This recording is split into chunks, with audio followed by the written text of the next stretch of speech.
नमस्कार. आजच्या या नव्या विश्लेषणात तुमचं स्वागत आहे. आज आपण एका अशा विषयावर बोलणार आहोत जो आपल्या प्रत्येकाच्या अगदी जवळचा आहे, किंबहुना आपल्या रोजच्या हालचालींचा तो मुख्य बेस आहे. दी आर्किटेक्चर ऑफ ह्युमन जॉईंट्स, म्हणजेच मानवी सांध्यांची रचना. एका मजबूत न हलणाऱ्या कवचापासून ते अगदी सुसाट मुक्त हालचालींपर्यंत मानवी शरीराचा हा जो बायोलॉजिकल इंजिनिअरिंगचा प्रवास आहे ना, तो खरंच थक्क करणार आहे. ही रचना नक्की कशी काम करते हे आपण आज डिकोड करणार आहोत. तर सगळ्यात आधी बेसिक्स क्लिअर करूया. सांधा किंवा जॉईंट म्हणजे नक्की काय? सोप्या भाषेत सांगायचं तर मानवी शरीरात जिथे दोन हाडं एकमेकांना जोडलेली असतात तो पॉइंट म्हणजे सांधा. सांध्यांमुळेच तर आपण हालचाल करू शकतो.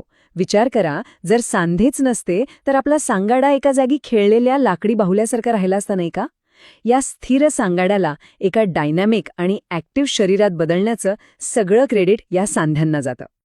आजच्या या सेशनमध्ये आपण काय काय पाहणार आहोत ते पटकन बघून घेऊ.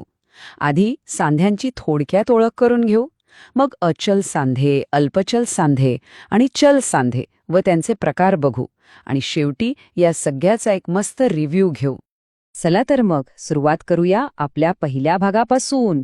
मानवी सांध्यांची ओळख, हालचालीचा पाया. तुम्हाला माहिती आहे का, आपल्या शरीरातला प्रत्येक सांधा एका विशिष्ट टार्गेटसाठी डिझाईन केलेला आहे, आणि त्यांचे जे प्रकार पडतात ते एकाच सिंपल लॉजिकवर ठरतात.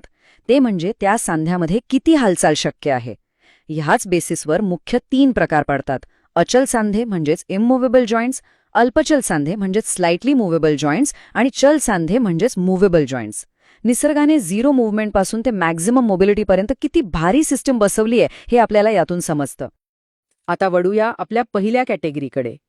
अचल सांधे म्हणजेच स्टॅटिक प्रोटेक्शन किंवा स्थिर संरक्षण.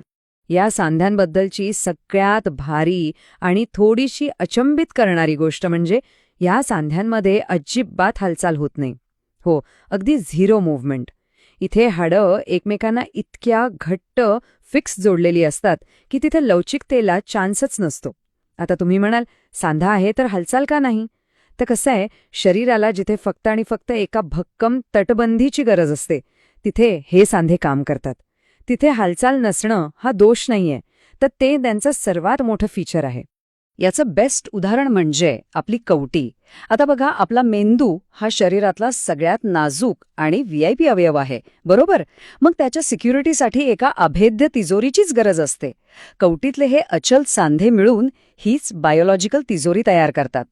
जर या सांध्यांमध्ये थोडी जरी हालचाल असती ना, तर विचार करा, मेंदूला किती मोठा धोका निर्माण झाला असता. यावरून समजतं की निसर्गाचे इंजिनिअरिंग किती परफेक्ट आहे. बरं, आता आपण जाऊया दुसऱ्या कॅटेगरीकडे, अल्पचल सांधे, जिथे मिळते मर्यादित पण एकदम आवश्यक अशी लवचिकता. या प्रकारच्या सांध्यांमध्ये हाडांच्या मध्ये कार्टिलेज म्हणजेच उपास्थी असते. हे कार्टिलेज अगदी एखाद्या शॉक ॲब्झॉर्बर किंवा कुशनसारखं काम करतं. यामुळे होतं काय की हाडं एकमेकांवर न घासता त्यांना थोडीशी अगदी लिमिटेड आणि कंट्रोल्ड हालचाल करता येते. म्हणजे बघा, ही सिस्टम एकदम स्टॅटिक पण नाहीये आणि एकदम फ्री पण नाहीये. हा एक अतिशय बॅलन्स्ड सुवर्णमध्य आहे. याची उत्तम उदाहरणे म्हणजे आपल्या मणक्यांमधले सांधे आणि छातीच्या पिंजऱ्यातील सांधे. आता इमॅजिन करा, जर आपला मणका पूर्णपणे फिक्स असता तर आपण खाली वाकूच शकलो नसतो, आणि जर तो एकदम रबऱ्यासारखा लवचिक असता तर ताठ उभं राहणं मुश्किल झालं असतं. छातीचंही तसंच आहे. श्वास घेताना बरगड्यांना थोडं प्रसरण पावणं गरजेचं असतं. ह्या लिमिटेड मोबिलिटीमुळेच आपलं श्वासोच्छ्वास सुरळीत चालतं आणि आतल्या नाजूक अवयवांना भारी सपोर्टही मिळतो. आता आपण गिअर चेंज करूया आणि वळूया तिसऱ्या विभागाकडे, चल सांधे आणि त्यांचे प्रकार. The mechanics of free movement. आपल्या शरीराला जी खरी गती आणि फ्रीडम मिळतं ना, ते याच सांध्यांमुळे. हे सांधे एकदम फ्री मूव्हमेंट देतात, आणि विशेष म्हणजे मानवी शरीरातले जास्तीत जास्त सांधे याच कॅटेगरीत मोडतात. आपण धावतो, उड्या मारतो, नाचतो, हे सगळे ज्या भौतिक हालचालींवर अवलंबून आहे त्याचे मुख्य ड्रायव्हर्स हेच सांधे आहेत.